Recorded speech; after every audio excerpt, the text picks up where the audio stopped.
My name is Emily, and I'm 29 years old.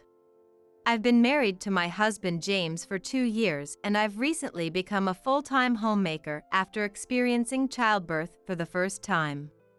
Despite the struggles I face due to postpartum, the cuteness of my angelic son makes all my fatigue vanish. I can't help but gush.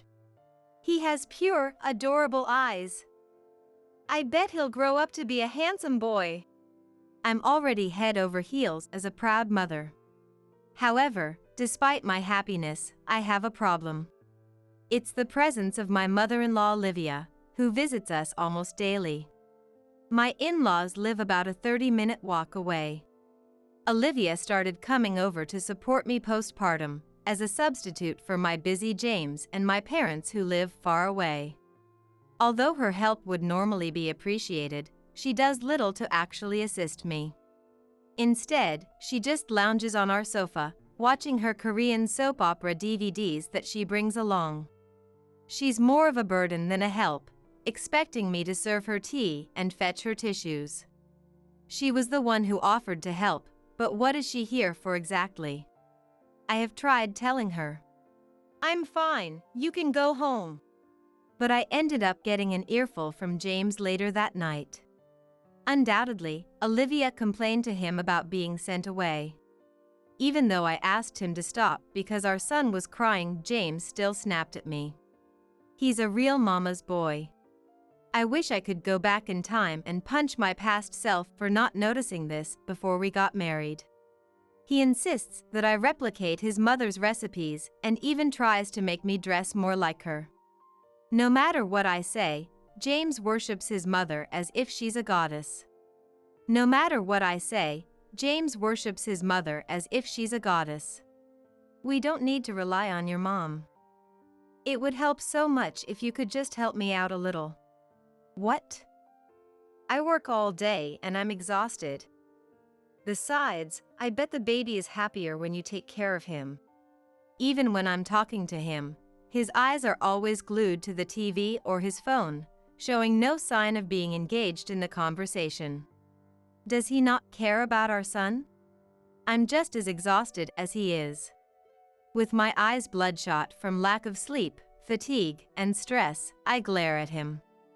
Don't you dare complain to my dad. He's also busy and won't tolerate any unnecessary drama. For a moment, he turned his gaze to me, and James spoke as if to warn me. My father-in-law Ethan is nearing retirement, but still works a lot. I know he is busy. However, it would be a great comfort if he, who treats me like his daughter, could say something to James or Olivia. As I recall my conversations with James, Olivia's inconsiderate voice snaps me back to reality. Emily, the baby is fussing. Hurry up and soothe him down. It's the fun part of the drama now. She calls, not taking her eyes off the TV screen. I stop folding the laundry to attend to my son. As I pass the back of my engrossed Olivia, I stick my tongue out at her in my mind. Being worn out from children and sleep deprivation, her presence, doing nothing but hanging around, has become a major source of stress for me. However, it has nothing to do with my son. If James is not willing to help, then I am the only one left for my son. Well, I should get going, she finally says when the clock strikes 5. She quickly gets up from the sofa, uses my dressing table as if it's her own, fixes her makeup perfectly, and goes out into the Twilight City. Apparently, she is taking dance classes for her health and to maintain her beauty. From the time we met to discuss our wedding, she would brag saying, "I used to be a model, so it's a habit for me to stay presentable. Thanks to that, people always think I'm younger than I actually am. It's a pain." She is 58, but admittedly, she does look younger than her age. That being said, if she's going to classes this late, she should just go during the day, instead of wasting time at my house. Grandma doesn't do anything, does she? As I spoke to my son in my arms, he was soundly asleep, gently breathing. An hour later, the doorbell rang. It was Ethan. Having been thoroughly tired of Olivia's behavior for days on end, I ignored James's advice and had been secretly discussing the matter with Ethan over the phone. Ethan wanted to see his grandson's face, so he had made time out of his busy schedule to come and visit us. Looking at my sleeping son, Ethan, whose expression was softer than James's, chuckled. "He's so adorable." "So, she left in the evening today for her dance class without helping out around the house again today?" Ethan sighed as he looked around the mess in my house. Guessing from his response, it seemed he just found out about his wife attending dance classes. Seeing the state of the house, he must have realized that his wife really hadn't been helping out at all. Ethan bowed his head and apologized to me. "It's not your fault," I rushed to say, but he shook his head. "My wife herself said she would support you, Emily, but I'll see to it that she doesn't come here from tomorrow. And I understand my son may not be much of a help, but if there's anything you need, let me know anytime." "Thank you so much," I responded gratefully. It seemed that Ethan was also worried about James's lack of interest in housework and childcare. For the first time in a long time, I felt the touch of kindness, and it brought tears to my eyes. About 3 months have passed since Ethan started visiting us. Thanks to him, Olivia has stopped coming to our house. My mood has been brighter ever since. I never knew I could feel this relieved just by her not coming. My son has even been able to hold up his hand now, and I've been able to spare a little more time for housework. "Oh, it's a mess again," I sighed as I spotted the state of my half-open James's room. Dirty shirts and socks were scattered all over the floor. I threw them into the laundry basket and decided to sweep the floor while I was at it. As I shoved the cleaning tool under the bed, I felt something was off. Did I hit something? As I maneuvered the cleaning tool, a clear file slid out, with a bank book inside. "Gosh, he's such a slob," I muttered. I picked up the bank book and set it on James's desk, and suddenly my breath hitched. I realized it was not James's bank book, but the one we'd set up for our son. Why was our son's bank book in James's room when I always kept it somewhere else? Currently, the only money in the account was the generous amount gifted from my parents and Ethan for the birth of our son. It was a considerable amount, saved for our son's future. A sense of dread crept over me as I tentatively opened the bank book. All the money in it was withdrawn. Out of impulse, I opened James's desk drawer and pulled out his bank book. Even though I knew I shouldn't, I couldn't stop myself. "Just as I thought," I muttered. Opening James's bank book, I found that the entire bonus he'd just received was withdrawn. Moreover, the remaining balance was too low. My mind went blank. Even as I heard my son crying in the distance, I was too stunned to rush to him as I usually would. A few hours later, when James came back from work, I confronted him. He was initially angry that I had entered his room and looked through his things, but eventually confessed. "I was financially helping my mother." "What? Why would you need to support your mother? And I can't believe you do something like this without telling me. You even dipped into our child's savings. This is not okay."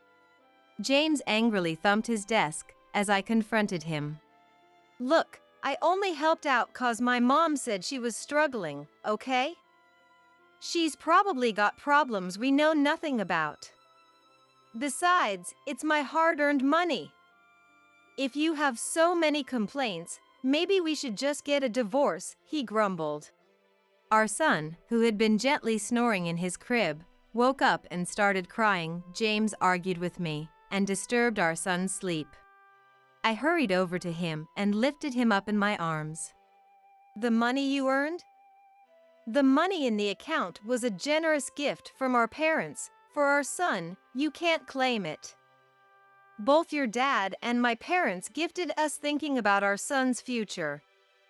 Don't you feel guilty at all?" And I'd appreciate it if you stopped mentioning divorce so thoughtlessly, I retorted.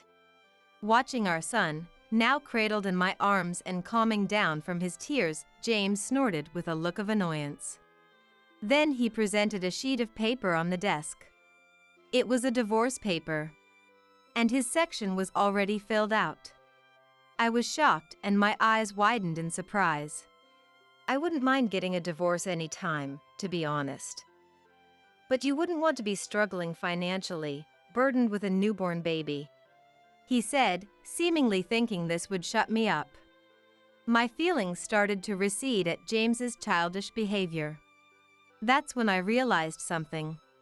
He had never once held our son. Seeing me silent, James laughed, almost as if he was certain of his upper hand. So, from now on, please pay the living expenses from your own pocket, he added nonchalantly, tapping my shoulder before leaving the room. As the living room door closed, I sank to the floor, exhausted. Tears naturally flowed down my cheeks. My son, nestled in my arms, stretched out his little hand to me and giggled innocently. I had made up my mind. The next day, I submitted the paper he'd handed me to the city hall. Afterwards, I got on an Amtrak train. I left a note saying, "I'll submit the divorce papers and will be claiming alimony and reimbursement for the money you used, along with my wedding ring." I was concerned about taking our newborn baby outside, but he seemed intrigued by the new surroundings and was fortunately in a good mood. I braced myself to take extra care of his health. I was headed to my parents' house in Michigan. I only brought essentials for our son and a few of my valuables, so I didn't have much luggage. My parents, having been informed the previous night, were ready to welcome us. After hearing about James and his mother's actions, they were enraged. But they smiled kindly and suggested that I help them with their family business and raise my son here. My parents ran a fruit farm. It was a tough job, but I had helped out since I was a kid and had some experience and knowledge. I began to think that it might not be so bad. The next day, while I was enjoying a rare moment of relaxation, my phone rang. It was Olivia. Reluctantly, I answered the call. "Emily, what the hell is this about?" The moment I put the phone to my ear, a shrill scream pierced through. Somewhat irked, I replied, "Who are you?" Huh? Taken aback by my nonchalant response, Olivia stuttered. Feigning recollection, I exaggeratedly said, "Oh, is it you, Olivia? I'd completely forgotten about you since I've already divorced your son." My somewhat light-hearted reply seemed to shake her. "Emily, do you realize what you've done? Acting so selfishly." I assumed James had run to her, not expecting me to really go through with the divorce. It made sense that she was panicked enough to call. Selfish? "I think the problem lies with your son, who presented me with a signed divorce agreement as a threat. Though it worked out just fine for me," I responded calmly. She didn't seem to understand. "I'll forgive you for this. Get married to my son. He's so upset, he's crying right now." I wondered if he was still by her side. The image of James watching me talk on the phone with Olivia, tears welling up in his eyes, sent a chill down my spine. At the same time, I was utterly speechless at his determination to somehow get his mother to intervene. Enough is enough. I don't need a mama's boy for a James, or Olivia who spends her nights in male strip clubs. Huh? Olivia choked on her words from the other end of the phone. How do you know that? It was clear she reacted to the mention of the gentlemen's club. This happened last night. After James left the living room, I pulled out my phone. One call was to my parents, to tell them I planned on divorcing and coming home. The other was to Ethan, to whom I owe gratitude and an apology, to explain the situation. That's when Ethan revealed everything to me. The reason Olivia had been practically living at our house was to visit a male strip club that opened at 6 p.m. There were various reasons she stayed at our place during the day, the first being our house was closer to the club than hers. Plus, by spending her days at our place, she could avoid chores at her own place.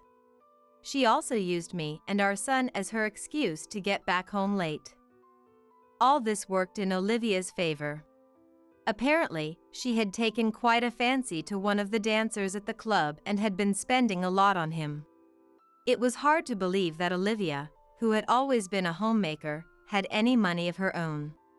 And she couldn't even drink alcohol because of her low intolerance. She had been withdrawing money from the bank account Ethan maintained, buying drinks for the dancers, while sipping sodas herself.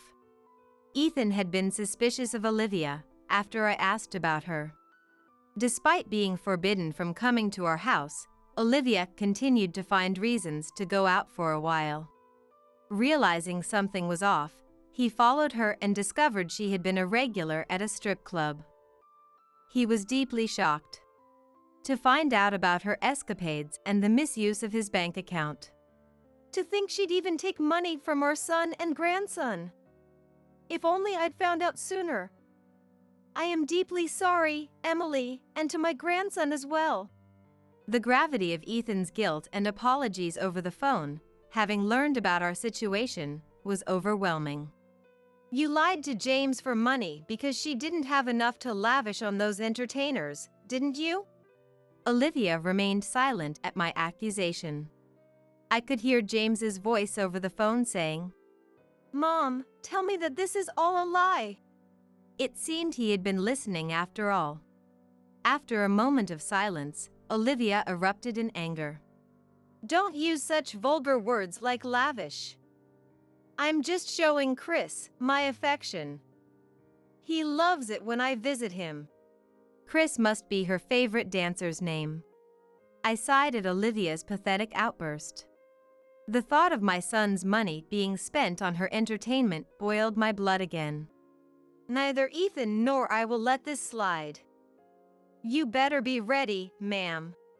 I ended the call and switched off my phone. A few days later, I received a call from James, who made a sincere apology about the misuse of money and his mother's actions.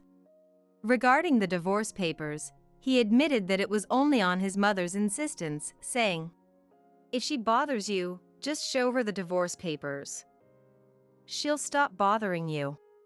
And he wasn't serious about it. He was deeply regretful about being fooled by his mother, who he trusted unconditionally, and eventually driving us to divorce. He seemed to have finally woken up. "I'm truly sorry. I've transferred $20,000 into your account as a token of my remorse, including the misused money and for the inconvenience caused. I hope this shows my sincerity. Let's start over and create a happy family. I need you, Emily, just as much as you need me." His words made my skin crawl. Reconciliation is not an option. I only need my son. From now on, I'll need child support. We can discuss this further with our lawyers. I knew that the $20,000 was the money Ethan had lent James. It was the money saved for his retirement, separate from the account Olivia had been spending from. From now on, James would have to work hard to repay his father and provide child support for our son. He'd also be under his father's surveillance. James, who believed I would be forgiving him, was in tears and apologizing, but it was too late. I said, "Goodbye," ended the call, and promptly blocked his contact. 2 months have passed since the discussion with James, facilitated by our lawyers, was completed. Right now, I'm assisting at my parents' orchard, while also dedicating myself to child rearing. After my divorce from James, I've continued to keep in touch with Ethan. Sometimes, he comes over to see my son. Through conversations with Ethan, I learned that Olivia had secretly accrued debt. Ethan, who had secretly been preparing for divorce, showed no mercy and kicked Olivia out. Now it seems James reluctantly took in his mother and they're living together. Both James and his mother are forced to work to repay the debts and are living under extreme poverty. As I look into my son's innocent eyes, I'm determined to raise him so he doesn't end up like his father or Olivia. I found a new wife, so let's get a divorce, he said, handing me the divorce papers out of nowhere. What kind of way to say it is that? I replied to Christian, visibly upset. What do you mean? Explain yourself properly. There's nothing much to explain. You're in a wheelchair, right? That means I have to take care of you. I don't want that. So, divorce it is. Shalia, help me! What should I do now? Christian was nearly hysterical, his words hard to make out. His distress was far from normal. Who are you? I responded calmly. Who? It's me, Christian. At first, I didn't recognize him because of his drastic change, but hearing his voice made it clear.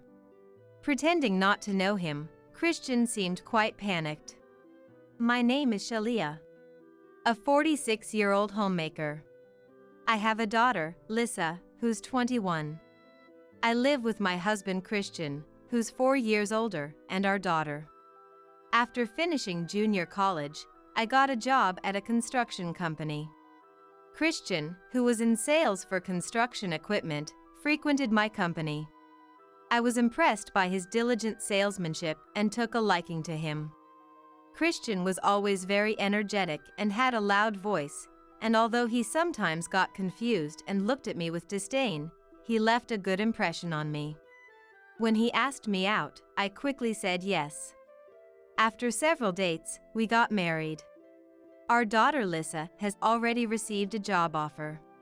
She's set to work at a financial institution starting this spring. Since it's within commuting distance from home, the three of us will continue to live together for a while. With her thesis submitted, Lissa is enjoying her last moments of student life. I felt relieved that I was finally getting a break from parenting. However, our family life hasn't been smooth sailing. Christian has damaged his liver from years of unhealthy living. He can't enjoy his favorite drinks and is on a restricted diet. Although working wasn't a problem for him, his frequent hospital visits led to many absences and lateness at work. His physical strength has significantly declined, forcing him to switch from a sales to an office position. Despite my concerns for Christian, I was overall happy. Your liver function has improved significantly. Let's continue living as usual. Recently, the hospital's test results were good. And Christian showed a smile I hadn't seen in a long time. Thank you. Does that mean I can live a normal life now? The doctor responded with a smile. Yes, that's right. This is thanks to your regular diet. Your wife has done a great job. I was so happy I could barely keep a smile off my face. Despite never receiving a single word of thanks from Christian, I was on the verge of tears, holding back with a handkerchief. The doctor's acknowledgement of my efforts was incredibly gratifying and appreciated. Christian frowned in displeasure. Doctor, what are you saying? It's because I've been taking my medicine and taking care of myself, right? It seemed Christian wasn't pleased with me being praised. He complained like a child who had his credit stolen. Hearing Christian's comment deflated my happy feeling. Of course, medicine is important. But the most crucial thing for your condition is your diet. You are where you are today because of your wife. You can't thank her enough. The doctor advised Christian in an instructive tone. But it seemed Christian wasn't receptive to the doctor's words. He didn't even try to hide his displeasure. So, I quickly wrapped up. Thank you. The conversation. Back at home, Christian called his parents to share the good news. He sounded very happy then. Christian always plays the victim, unable to bear not being the center of attention. Though his illness may play a part, I thought of him as a small-minded man. Everyone at work was so pleased. They said it's because of my good deeds. You two are nothing like that. Christian came home in high spirits. Taking such flattery seriously and looking down on me and Lisa seemed truly low to me. As I was about to retort, Christian blurted out something unbelievable. They're going to throw me a recovery celebration. I can finally drink again. I doubted Christian's words. A recovery celebration? You're not fully healed. How did you explain it to everyone? Christian looked perplexed, as if he didn't understand his own situation. How? The doctor said it's okay to live a normal life, didn't he? The normal the doctor mentioned is your version of normal, not the same as a healthy person's normal. He said to continue living as you have been. Christian suddenly looked annoyed. Let's not sweat the small stuff. I know myself better than anyone. I'll be fine for a day. Indeed, Christian had been abstaining from his beloved alcohol for a long time. Then there were the recent test results. I couldn't say I didn't understand Christian's desire to drink. I was worried but decided to give in. All right. Take care. Just make sure not to eat anything high in salt and limit yourself to just a sip of alcohol for the toast. Christian must have felt victorious, showing a smile I had never seen before. Can I really go? Thank you. Just remember your promise. Yeah, I got it. Christian wasn't really listening to me. It was uncertain how much of what I said would be adhered to. Filled with anxiety, Christian ended up going to the party. That night, Christian came home in high spirits, drunk enough to need a cab ride home from a junior colleague. I thought all the effort until now had gone to waste with such heavy alcohol consumption. Afterward, Christian started attending drinking parties once a week. He didn't consult me at all. He just went on his own. Christian then started making me even more anxious. While eating dinner, Christian began to complain about the restricted diet. This is a bit bland, isn't it? It's so tasteless, I don't feel like I'm eating anything. Until now, he had never complained and even said it was delicious. His taste must have adapted to the strongly flavored food he ate at the drinking parties. At one point, Christian even brought home side dishes from a convenience store that seemed like snacks for drinking. He must have convinced himself he was cured, as others thought he was. I was overwhelmed with anxiety. This surely wasn't going to end well. I tried to warn Christian, but it was like talking to a wall. The last results were good, so it'll be fine. All I could do was sigh and hold my temples. Christian's condition didn't last long. One night, he rushed to the emergency room with severe abdominal pain and fever. The doctor's words were gravely serious. Mr. Christian, you have cirrhosis of the liver, and it's quite advanced. You were continuing with the medication and diet therapy, right? I took the medication. The diet, well. Christian awkwardly looked down. Both the doctor and I were at a loss for words. In my heart, I murmured, "It's your own fault." The doctor must have felt the same. At this point, all we can do is slow the progression and alleviate the symptoms. You also need to be careful of pancreatic cancer. Cancer! That can't be! Doctor, isn't there anything you can do? There must be another treatment option. Christian clung to the doctor, tears streaming down his face, begging for a solution. It's not that there aren't options, but... Please, What is it? What's the option? It's a transplant. A living donor liver transplant. There you go, there's a treatment option. Please, go ahead with the transplant. It's not as simple as that. First, we need to find a donor. Then, here. I have one right here. Christian grabbed my arm. A transplant can't proceed without the donor's voluntary consent. I wanted Christian to be healthy. But honestly, I was scared. I couldn't immediately agree on the spot. On the other hand, Christian's eyes were shining. When do we do the tests? Sooner is better, right? Christian was already set on receiving the transplant surgery. My feelings were of no concern to him. After much thought, I decided to undergo the tests to become a donor. I was a match as a donor. Then, the surgery happened in no time.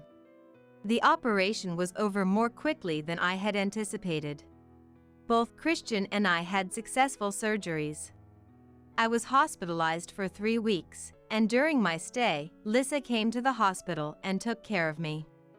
Afterwards, she continued to visit the hospital to take care of Christian. Christian spent a few days in the ICU before being moved to a general ward, and after 3 months, he was discharged. His prognosis was good, with no complications, rejection, or signs of infection, and he was recovering smoothly. A year later, Christian returned to society and started going to the office again. He looked healthier, more vibrant, and energetic than before. I truly thought it was good that we went through with the transplant. However, my condition then started to worsen. I began to cough, experience shortness of breath and dizziness, and often couldn't stand up. Thinking it was a consequence of the surgery, I had it checked during a regular checkup, but nothing abnormal was found. After visiting various hospitals, I was diagnosed with lung cancer. Despite not smoking, I learned that lung cancer can still occur. Lung cancer doesn't have specific symptoms, which is why it was undiagnosed. Fortunately, my cancer was caught early, so I could be treated with chemotherapy and radiation. The dizziness persisted, and I had difficulty standing, leading to a wheelchair-bound life. It was then, as our roles reversed, that a serious situation occurred. Christian didn't come home one night, and I was worried something had happened, but Lisa handed me her smartphone. On the screen was a photo of Christian happily drinking at a pub with his coworkers. "This was 10 minutes ago," Lisa said with a look of disbelief. I was flabbergasted. Despite having had a liver transplant just a year ago, it seemed Christian had no awareness of being ill. How much trouble he had caused the family due to this lack of awareness. I worried for nothing. Let's just go to sleep. However, Christian didn't come home that day. He didn't return the next morning either, so I called his smartphone. He didn't answer but sent a message instead. The message said he had left divorce papers in the bedroom for me to file. Shocked, I dropped the smartphone to the floor. I called Lisa loudly and asked her to check Christian's bedroom. Lisa came down looking pale. "Mom, this," she said, holding a piece of paper. Taking it, I gasped. "What's this?" I was filled with disbelief. The paper was a filled-out divorce application. Unbelievable! What kind of person does this? Lisa, possibly out of frustration, was red-faced and teary-eyed. I, on the other hand, had become calm. I felt more resignation than anger or sadness. Then, my smartphone rang. It was from Christian. Taking a deep breath, I answered. As soon as he heard my voice, Christian began speaking cheerfully. "I've found a new wife, so we're getting a divorce, lol." Handing me divorce papers out of the blue, what a way to say it. I replied to Christian, clearly upset. "What do you mean?" Explain yourself properly. There's not much to explain. You're in a wheelchair, right? That means I have to take care of you. I don't want that. So, divorce it is. I felt like everything went dark in front of me. It was more of a feeling of disgust and pity than shock. Lissa snatched the smartphone from me and yelled at Christian. What do you mean her? Are you even human? I was still in disbelief. However, I didn't feel sad or hurt. Christian's selfish behavior over time had probably numbed my feelings for him. There was a sense of liberation in me. The regrettable part was that Christian never had any feelings of gratitude or respect for our family. Seeing Lissa looking at me worriedly, I smiled at her. I'll be fine. I've been over him for a while. It's infuriating, though. Still, I was anxious. With my condition, working wouldn't be easy. Of course, I would ensure to get adequate compensation in the divorce settlement. But that alone might not be enough. Given the circumstances, I resolved to focus on what I could do moving forward. We have to make sure to get enough compensation from the divorce settlement to not struggle with living expenses. I renewed my determination, clenching my fists tightly. He's got a healthy body now, so we should get what we're entitled to, I said to Lissa, who nodded vigorously in agreement.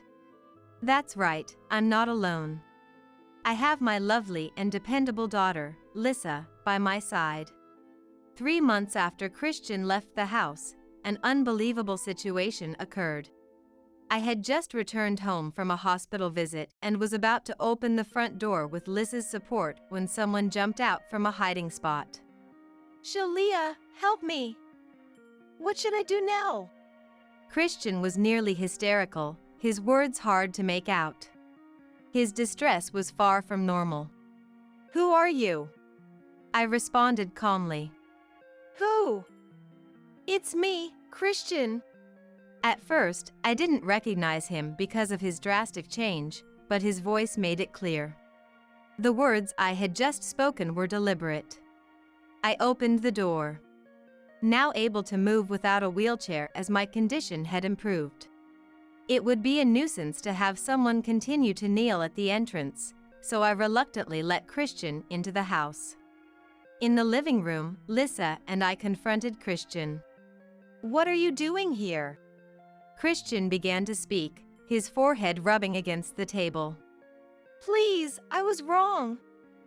I want us to get back together. Ha!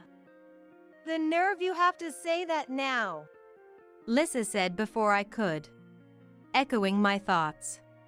He had so easily discarded me just because he got healthy. And he had said he didn't want to take care of me. What does he want now? Just leave, please. Lissa, unable to bear it any longer, grabbed Christian's arm to make him stand up and leave.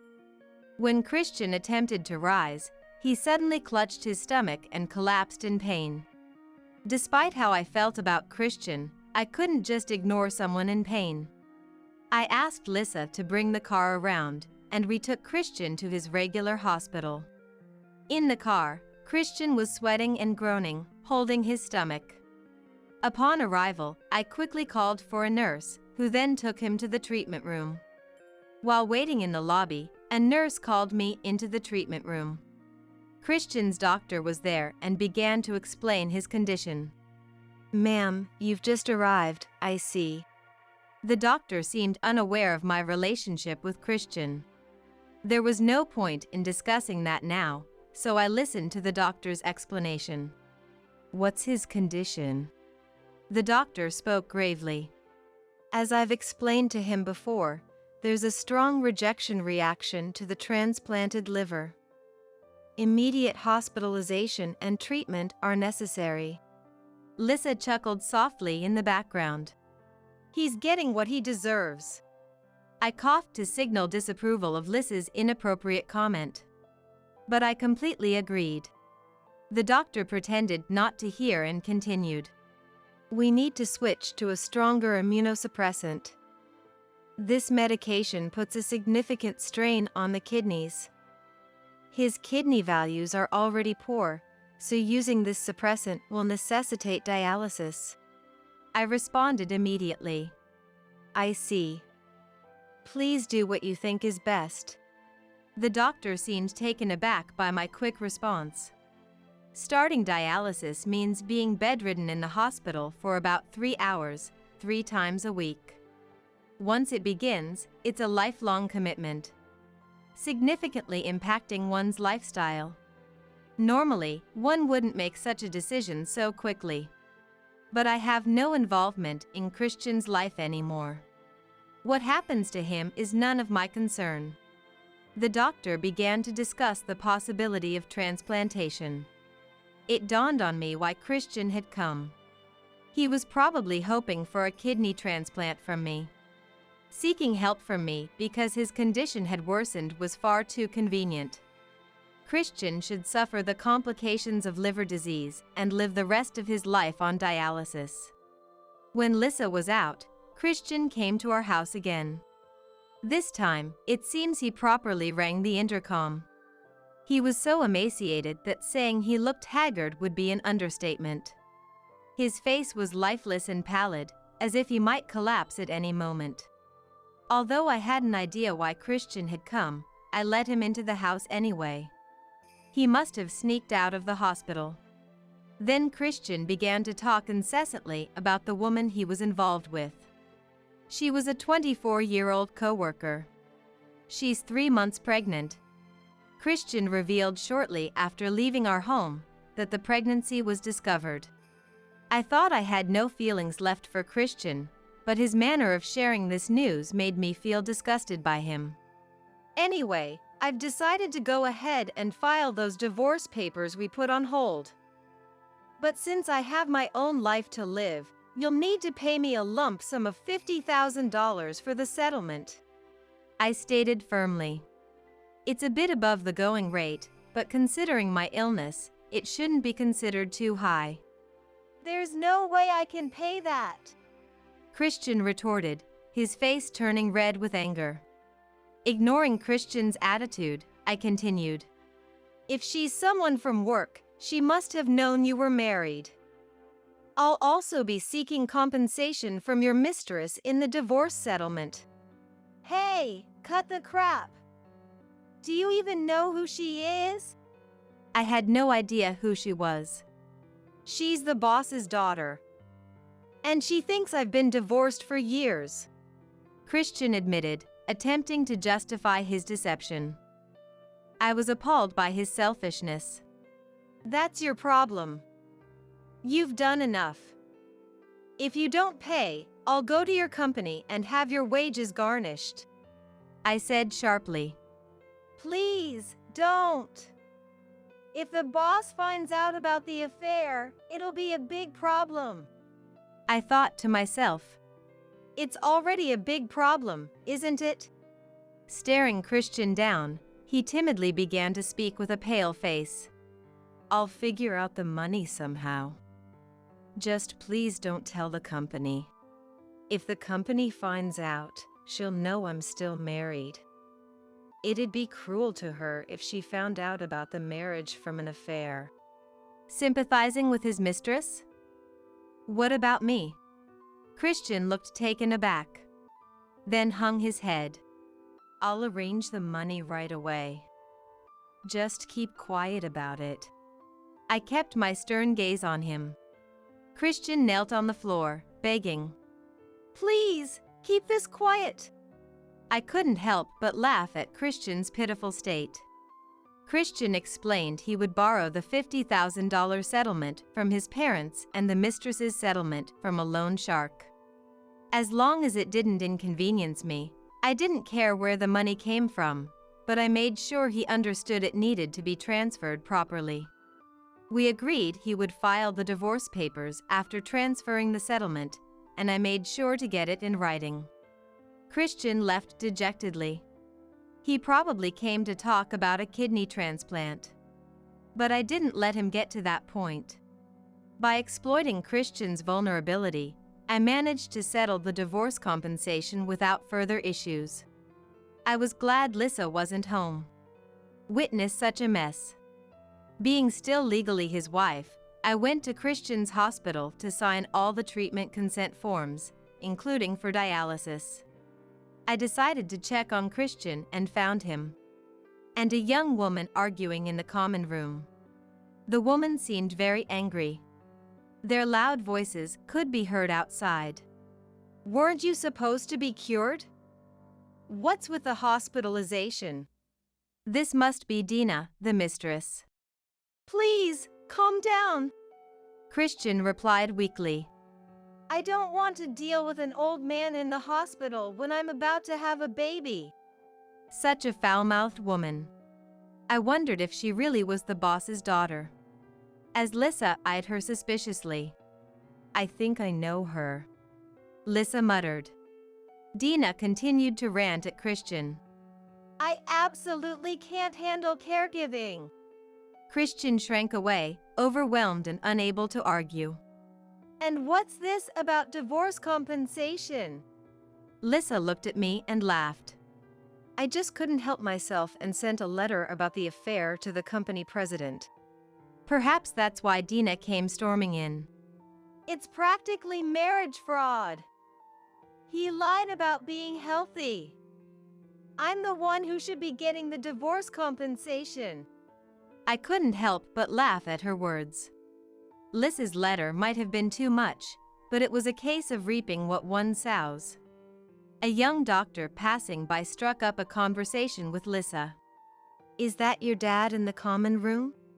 There seemed to be a familiarity in his tone.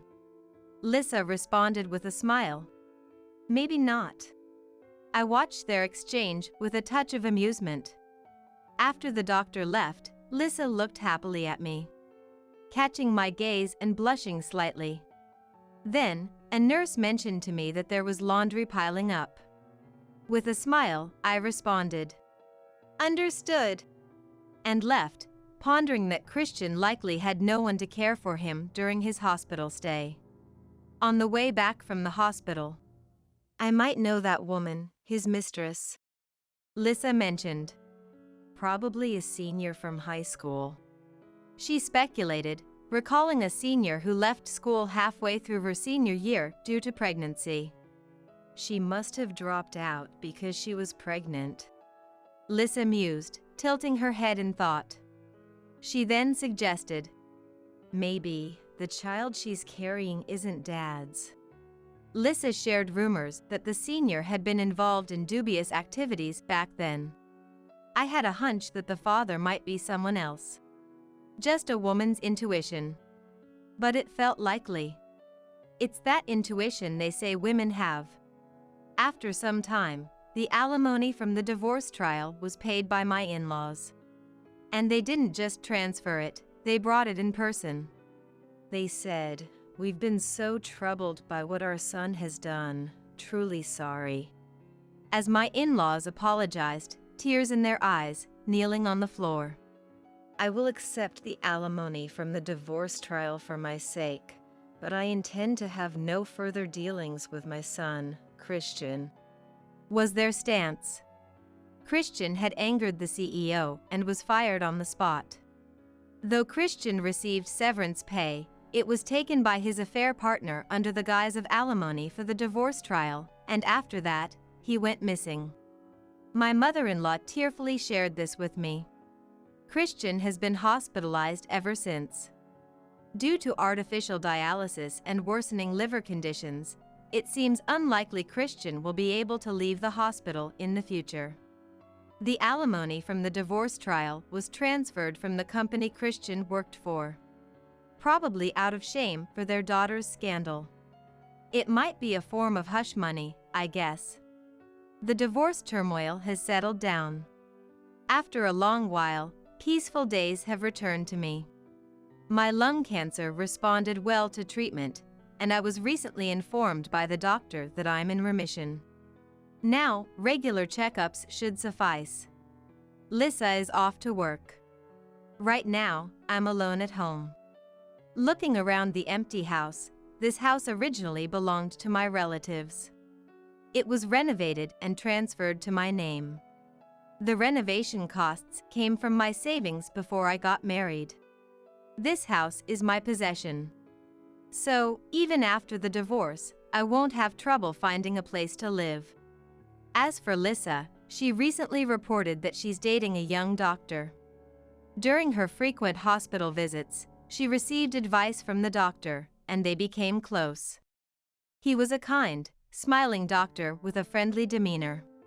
She plans to bring him home soon. I don't want Lissa to make the same mistakes I did. But with that doctor, she should be fine. I've lost a lot due to my illness. My marriage was a failure, too. But life still has so much more to offer. And then, the CEO of the company Christian worked for offered me a job. It must have been his way of making amends. It was an office job at a local construction company. They valued my previous work experience at another construction company. Since they said I could work from home, I accepted the offer. Having a stable income greatly reduced my anxiety about the future. I am going to be happier from now on. I don't just want to regret the past, I aim to live looking forward.